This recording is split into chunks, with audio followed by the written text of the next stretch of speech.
আউযু বিল্লাহি মিনাশ শাইতানির রাজিম ওয়া কুর রাব্বি আউযু বিকা মিন হামাযাতিশ শায়াতিন ওয়া আউযু বিকা রাব্বি আন ইয়াহদুরুন। সম্মানিত দর্শক এবং শ্রোতাবৃন্দ, আপনাদের সকলকে জানাই আসসালামু আলাইকুম ওয়া রাহমাতুল্লাহ।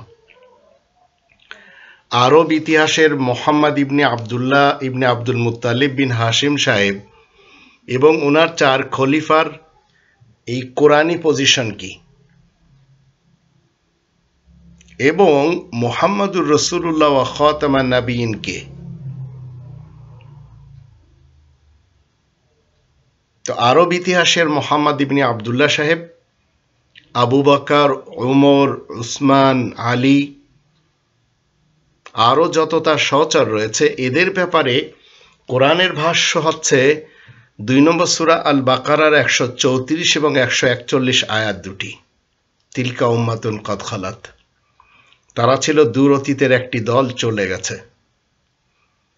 লাহা মা কাসাবাত ওয়ালাকুম মা কাসাবতুম ওয়ালা তুসআলুনা আম্মা কানু ইয়ামালুন, তারা যা করেছে তা তাদের, আর তোমরা যা কিছু করবে তা তোমাদের, আর তাদের আমলের ব্যাপারে তোমাদের কাছে জিজ্ঞাসা করা হবে না। কোরআন আমরা পড়ে কোরআন থেকে পাই নাবাউন, এর অর্থ হচ্ছে খবর। নবিয়ুন মানে খবরদাতা, আর নবী বিশেষ খবরদাতা। নবীদের সংখ্যা এই কোরআনে 19 জন, তার ভিতরে মুহাম্মদ ইবনে আবদুল্লাহ ইবনে আব্দুল মুত্তালিব নেই। কোরআন পড়লে আমরা জানতে পারি রিসালাত অর্থ বার্তা, চিঠি, রিসালাত বার্তাসমূহ, রাসূল বার্তাবাহক, আর রাসূল বিশেষ বার্তাবাহক।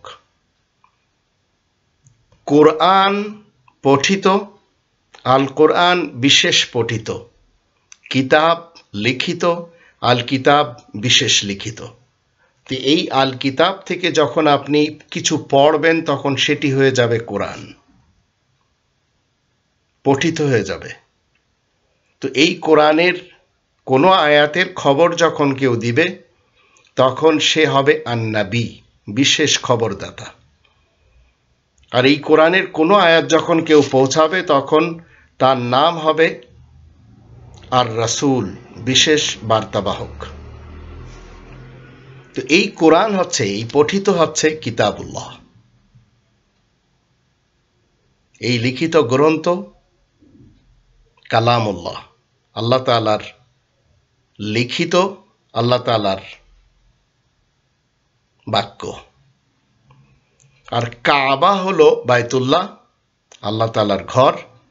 সকল রাসূলগণ আলাদা আলাদাভাবে হলেন রাসূলুল্লাহ, আল্লাহ তাআলার বার্তাবাহক রাসূল। আর 19 জন নবীরা আলাদা আলাদাভাবে হলেন নবিউল্লাহ, আল্লাহ তাআলার খবরদাতা নবী। তো কোরআনের যত রীতিনীতি রয়েছে সেগুলিকে বলা হয় সুন্নাতুল্লাহ, আল্লাহ তাআলার সুন্নাত। তাই আমরা যারা মানুষ আলাদা আলাদাভাবে, আমরা হলাম আব্দুল্লাহ, আল্লাহ তাআলার বান্দা, গোলাম, আল্লাহ তাআলার চাকর, আল্লাহ তাআলার নকর, আল্লাহ তাআলার সার্ভেন্ট। সকল নবী রাসূলরা কাবাতে এসে আলাদা আলাদাভাবে রবের বান্দাদের কাছে কেবল রবের কিতাব প্রচার করেছেন, এটাই তাদের সকলের প্র্যাকটিস। এর বিপরীত নবীদের বরাত দিয়ে কেবল ইবলিস এবং শয়তান মানুষেরা তাদের লেখা গ্রন্থ এবং মতবাদ মানুষের মাঝে ছড়ায়। আর এর আসল উদ্দেশ্য হচ্ছে কোরআন থেকে যেন মানুষকে কোরআনচ্যুত করতে পারে। আর এটি সবচেয়ে বেশি করেছে ইতিহাস যার রেকর্ডে রয়েছে মুহাম্মদ ইবনে আবদুল্লাহ এবং তার কিছু সহচররা। কোরআনে এমন কিছু ক্যারেক্টার রয়েছে, এমন কিছু নাম রয়েছে যে নামগুলি জান্নাতীদের নাম, তারা সবাই জান্নাতি। 1 নম্বরে ইলিয়াসিন, 37 নম্বর সূরা সফাতের 130, 131 আয়াত দুটিতে রয়েছে। 2 নম্বরে দান্নুন, 21 নম্বর সূরা আল আম্বিয়ার 87 নম্বর আয়াতে রয়েছে। 3 নম্বরে যাল কিফল 21 নম্বর সূরা আল আম্বিয়া এর 85 নম্বর আয়াতে রয়েছে। 4 নম্বর শুআইব রাসূল 11 নম্বর সূরা হুদ এর 84 আয়াতে রয়েছে। 5 নম্বর সালেহ রাসূল 11 নম্বর সূরা হুদ এর 61 নম্বর আয়াতে রয়েছে। 6 নম্বরে লুকমান 31 নম্বর সূরা লুকমানের 12 নম্বর আয়াতে রয়েছে। 7 নম্বরে মারিয়াম সিদ্দিকা 3 নম্বর সূরা আলে ইমরানের 142-143 আয়াত দুটিতে রয়েছে। 8 নম্বরে হুদ রাসূল 11 নম্বর সূরা হুদ এর 50 নম্বর আয়াতে রয়েছে। 9 নম্বরে তালুত 2 নম্বর সূরা আল বাকারা এর 249 আয়াতে রয়েছে। আর 10 নম্বরে ইমরান 3 নম্বর সূরা আল ইমরানের 33 নম্বর আয়াতে রয়েছে। এরপরে যখন আমরা কোরআন থেকে নবীদের সংখ্যা দেখব তখন আমরা পাব 19 জন নবী। এই 19 জন নবীদেরকে আল্লাহ আল কিতাবের অধিকারী করেছেন, নেতৃত্ব এবং কর্তৃত্বের অধিকারী এবং নবুয়াতের অধিকারী করেছেন। এই 19 জন নবীদের হিদায়াতের অনুসারী যারা, তারাই প্রকৃতপক্ষে মুমিন। তো প্রত্যেক নবীরা রাসূল, কিন্তু প্রত্যেক রাসূলরা নবী নন। এই কোরআনে 19 জন নবীদের মধ্যে মুহাম্মদ ইবনে আব্দুল্লাহ সাহেব নেই। এবার আসুন নবীদের নামগুলি আমরা নবীদের নামগুলি কোথায় পাবো? 6 নম্বর সূরা আল আনআমের 82 থেকে 89 আর 19 নম্বর সূরা মারিয়ামের 56 নম্বর আয়াতে পাবো। ইব্রাহিম, ইসহাক, ইয়াকুব, নূহ, দাউদ, সুলাইমান, আইয়ুব, ইউসুফ, মুসা, হারুন, জাকারিয়া, ইয়াহইয়া, ঈসা, ইলিয়াস, ইসমাইল, আল-ইয়াসা, ইউনুস, লূত, ইদ্রিস। তো আল্লাহ কি বলছেন 6 নম্বর সূরা আল আনআমের 90 নম্বর আয়াতে? উলাইকাল্লাযীনা হাদাল্লাহ ফাবিহুদাহুম ইক্তাদি। এই 19 জন নবীদের হিদায়াতের ইক্তেদা করতে হবে। এই নবীরা আবার রাসূলও। আর আলাদাভাবে আমরা সালেহ, শুআইব, হুদ রাসূলদের ব্যাপারে জানলাম। তো এই রাসূলদের কাজ কি? 5 নম্বর সূরা আল মাইদার 67 নম্বর আয়াতে আল্লাহ বলেন, ইয়া আইয়ুহার রাসূল, হে বিশেষ বার্তাবাহক রাসূল, বাল্লিগ মা উনজিলা ইলাইকা মির রাব্বিক, তুমি তাবলীগ করো এই জিনিসের যা তোমার রবের পক্ষ থেকে তোমার দিকে নাজিল করা হয়েছে। ওয়া ইল্লাম তাফআল ফামা বাল্লাগতা রিসালাতা, যদি তুমি তা না করতে পারো তাহলে তার রিসালাতের দায়িত্ব তুমি পালন করলে না, পৌঁছে দিতে পারলে না। ওয়াল্লাহু ইয়াসিমুকা মিনান নাস, আর আল্লাহ প্রত্যেকটি মানুষ থেকে তোমাকে হেফাজতে রাখবেন। ইন্নাল্লাহা লা ইয়াহদিল কওমাল কাফিরিন, কাফের কওমকে আল্লাহ হিদায়াত করেন না। তো এই রাসূল চরিত্রের যারা রবের ইসলামী কিংডমে, তারা কি করে? এই আয়াত ছাড়া তাদের মুখ থেকে কখনো হাদিস বেরোবে না। উসুল ফিকা, ইজমা, কিয়াস, রিওয়ায়াত, বালাগাত, ফলসফা, মান্তিক, সিরাত, তারিখ, শানে নুজুল, তাফসির, এগুলি বের হবে না। 2 নম্বর সূরা আল বাকারার 129 আয়াতে বলা হচ্ছে, রব্বানা ওয়াবআথ ফীহিম রাসূলাম মিনহুম, হে আমাদের রব, আপনি তাদের মধ্যে তাদেরই রাসূল প্রেরণ করুন। ইয়াতলু আলাইহিম আয়াতিক, তাদের উপরে আপনার আয়াত তিলাওয়াত করবে। ওয়া ইউআল্লিমুহুমুল কিতাবা ওয়াল হিকমা, তাদেরকে শিক্ষা দেবে আল কিতাব এবং আল কিতাবের বিজ্ঞান। ওয়া ইউযাক্কিহিম, তাদেরকে পবিত্র করবে অপবিত্র মতবাদ থেকে। ঠিক একই কথা 2 নম্বর সূরা আল বাকারার 151 আয়াতে লেখা রয়েছে। ফাইনালে বলা হচ্ছে, ওয়া ইউআল্লিমুকুম মা লাম তাকুনু তা'লামুন, এবং তোমাদেরকে তালিম দিবে যা তোমরা জানতে না। 3 নম্বর সূরা আল ইমরানের 164 আয়াতে বলা হচ্ছে একই 4টি কাজ। শেষে বলা হচ্ছে, ওয়া ইন কানু মিন ক্বাবলু লাফি দালালিম মুবিন, আর এর পূর্বে অবশ্যই তারা পথভ্রষ্টতার মধ্যে থাকে। ৬২ নম্বর সূরা আল জুমা এর ২ নম্বর আয়াতে বলা হচ্ছে, হুয়াল্লাযী বাআসা ফিল উম্মিয়িন রাসূলাম মিনহুম। উম্মিয়িনদের মধ্যে আল্লাহ তাআলা রাসূল প্রেরণ করেন তাদের মধ্য থেকে। তো রাসূলের কাজ ৪টি, মনে রাখবেন। এই ৪টি কাজ যদি কেউ না করে নিজেকে রাসূল বলে, আর যদি বলে হাদিস মানতে হবে, তো মনে রাখবেন তাদের সম্পর্ক আমরা, পাপের কিছু শহর রয়েছে। পাপের শহরগুলির মধ্যে সানআ ইয়ামানের রাজধানী, Tel Aviv, Baghdad, Riyadh, Damascus, Tehran, Kabul, Islamabad, Delhi, Dhaka, যেখানে বসে আরব মোহাম্মদের উম্মতেরা ষড়যন্ত্র করে। আর এই সব জায়গা থেকে সবচেয়ে বেশি কোরআন বিরোধী কর্মকাণ্ড এবং রেওয়ায়াত আর হাদিস প্রচার প্রসার করে।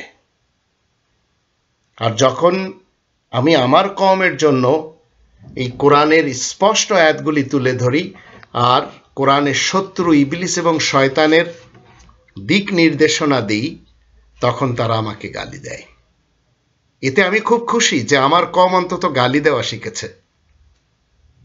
আমার বাঙালি কওম আমাকে শুয়োর বলে, আমার বাঙালি কওম আমাকে নোংরা নোংরা গালি দেয়। এতে আমি খুব খুশি, কারণ তারা গালি দেওয়া শিখেছে। একসময় গালিও তো দিতে পারতো না। আর যারা কায়সার ইত্যাদির, দিলদারের, মিস্টার বিনের, নকুল কুমারের, হুমায়ুন আহমেদের, অমল বোসের, রুনা লাইলার, হুমায়ুন ফরিদির, চার্লিন চ্যাপলিনের, মিরাক্কেলের, ইউসুফ জুলেখার, শিরিন ফরহাদের, ভারতের সেই ৪-৫ জন খানদের, বাগদাদ, লাহোর, মুলতান, তেহরান, দিল্লি, বোম্বে, ঢাকা, চট্টগ্রাম, আজমিরের পীরদের, এইসব এলাকার যারা ভক্ত, ৪ মাযহাবের যারা ভক্ত, সাঈদী যুক্তিবাদী, জাকির নায়েক, মুফতি মেনক এবং উস্তাদ নোমান আলী খানের ভক্ত, শর্ষিনা, ফুরফুরা, জৌনপুর, চরমোনাই, আটরশির ভক্ত, আবার সাংবাদিক Ilias, Kanak Sarwar, face the people, Nagorik TV, peaceful Nayeb Ali সাহেবের ভক্ত, এরা সবাই মনে করেন আমার এই যে কোরআন এবং কাবার চ্যানেল, এটি তাদের মতো। তাই এখানে এসে যখন মোহাম্মদ ইবনে আবদুল্লাহ সাহেবের আর তার সহচরদের চরিত্র দেখতে পায়, তখন তারা কুল কিনারা না পেয়ে আমাকে গালি দেয়। তারা মনে করে আমার চ্যানেলটিও মনে হয় এই টাইপের লোকদের চ্যানেল, এখানে ড্রামা শেখানো হয়, এখানে সুবহানাল্লাহ পড়লে জান্নাতে বটগাছ লাগানো হয়, এখানে একটি অক্ষর পড়লে 10-10টি নেকি পাওয়া যায়, এখানে আলহামদুলিল্লাহ পড়লে গুনাহ মাফ হয়, এই সব তারা মনে করে। কিন্তু আমার এই চ্যানেল হচ্ছে এই কোরআন আর কাবাকে প্রমোট করা, নবীদের, রাসূলদের, সিদ্দিকদের, শুহাদা এবং সালেহীন এদের প্রমোট করা, আল্লাহ তাআলার বড়ত্বকে প্রমোট করা। কিন্তু আমার কওম আমাকে যখন বলে আমি ইহুদিদের এজেন্ট, আমি খ্রিস্টানদের এজেন্ট, আমি হিন্দুদের এজেন্ট, আমি অমুসলিমদের হয়ে কাজ করছি, তখন আমার খুব আনন্দ লাগে যে আমার কওমের লোকেরা এতটুকু বলতে অন্তত শিখেছে। এবং একটি মানুষকে অপমান করতে গেলে যে এই ধরনের গালি লিখতে হয়, সেটি আমার খুব ভাল লাগে, কারণ এরা গালি লেখাটা তো শিখেছে, একদিন এরা কোরআনও জানবে। কিন্তু যদি এই সমস্ত এই যত চ্যানেল রয়েছে, এই যত মতবাদের স্থান রয়েছে, এদের সাথে সম্পৃক্ততা ঘোষণা করে চলে, তাহলে এরা চিরকাল আমাকে গালি দিয়ে যাবে। আর এরা সবাই আরবের সেই বিশেষ একজন ইবলিস আর শয়তানের মূর্তিকে পূজা করে চলেছে। হিন্দু সমাজের লোকেরা 33 কোটি দেবতাদের দেবদেবীদের মানে মুসলমান শিয়া সুন্নি সালাফিরা আরবের একজন বিশেষ ইবলিস আর শয়তানকে নিজেদের মাথার মধ্যে মগজ ধুলাই করে ঢুকিয়ে দিয়েছে, আর তার কিছু সহচরদের।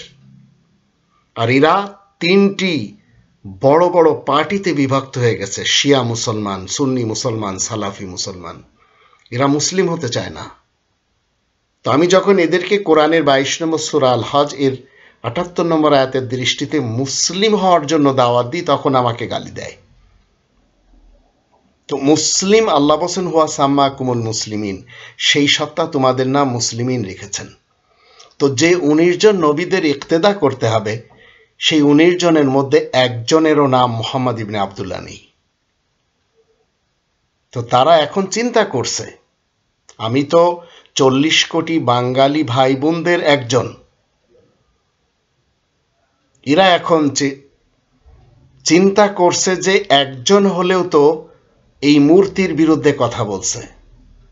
আমাদের জাতি যারা আওয়ামী লীগ করে, এরা তো শেখ মুজিবুর রহমানের মূর্তি বানানোর জন্য ঐক্যমত পোষণ করেছে আমাদের দেশে, সরকার মূর্তি বানানোর পক্ষে। তো এই মূর্তি পূজায় ব্যস্ত রয়েছে আমার কওমের লোকেরা। আর এদেরকে যখন আমি একটু কোরআনের আয়াত তুলে ধরি, 22 নম্বর সূরা আল হজ এর 30 নম্বর আয়াতে আল্লাহ বলেন, ফাজতানিবুর রিজসা মিনাল আওসান, মূর্তি পূজার আবর্জনা থেকে বেঁচে চলো, ওয়াজতানিবু কাওলা জুর, মিথ্যা কথার কবল থেকে বেঁচে চলো। তখন তারা আমাকে গালি দেয়। শুয়োর তো আল্লাহ রাব্বুল আলামিনের সৃষ্টি একটি জীব, তো আমাকে তো ইনসান বলা হয়েছে, আমি তো বনি আদম। তো আমার থেকেও আমার জাতির কিছু লোকেরা আল্লাহ তাআলার কাছে পানা চায়। এর কারণ হলো আমি মহাসত্য কোরআন নিয়ে দাঁড়িয়েছি, এটি তাদের সহ্য হয় না। আবার কিছু লোকেরা তারা এখন বলা শুরু করেছে যে আমরা ভ্রান্ত মতবাদে ছিলাম। তো যাদের 33 কোটি দেবদেবীদের পূজা করার আমল রয়েছে হিন্দু সমাজ, এরা তো মূর্তি নিজেদের হাতে তৈরি করে সামনে রাখে।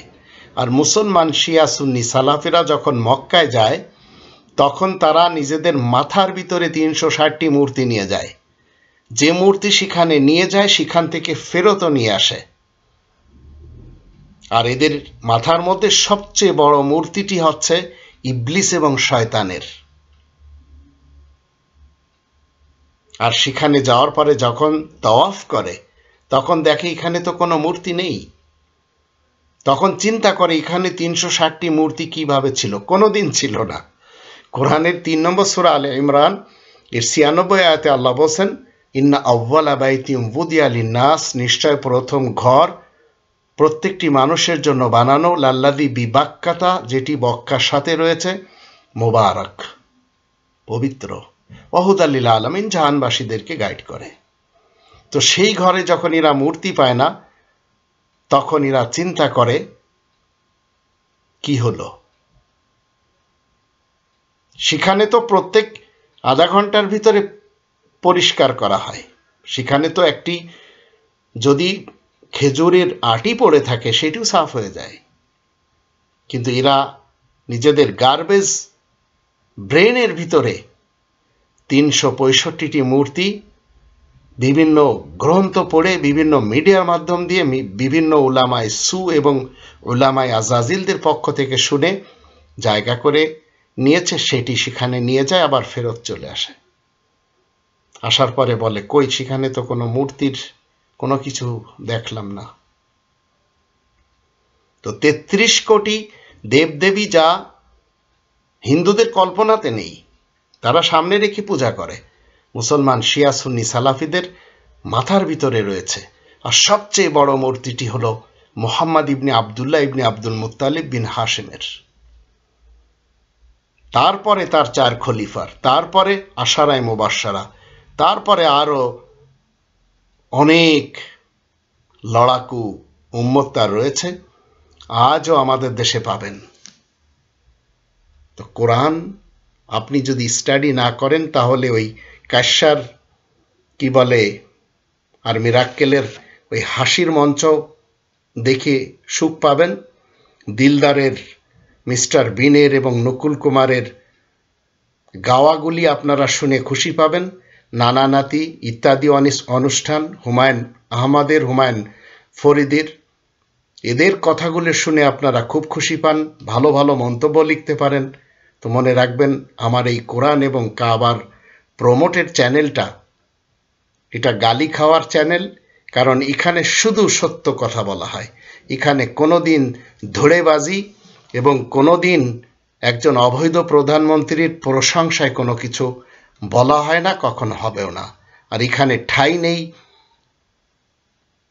আরব ইতিহাসের সেই ইবলিস এবং শয়তানের কোনো কর্মকাণ্ড, যা সবই কোরআন বিরোধী। আল্লাহ আমাদের সবাইকে কোরআনের পথে চলে নিজেদের জীবন পরিচালনা করার তৌফিক দান করুন।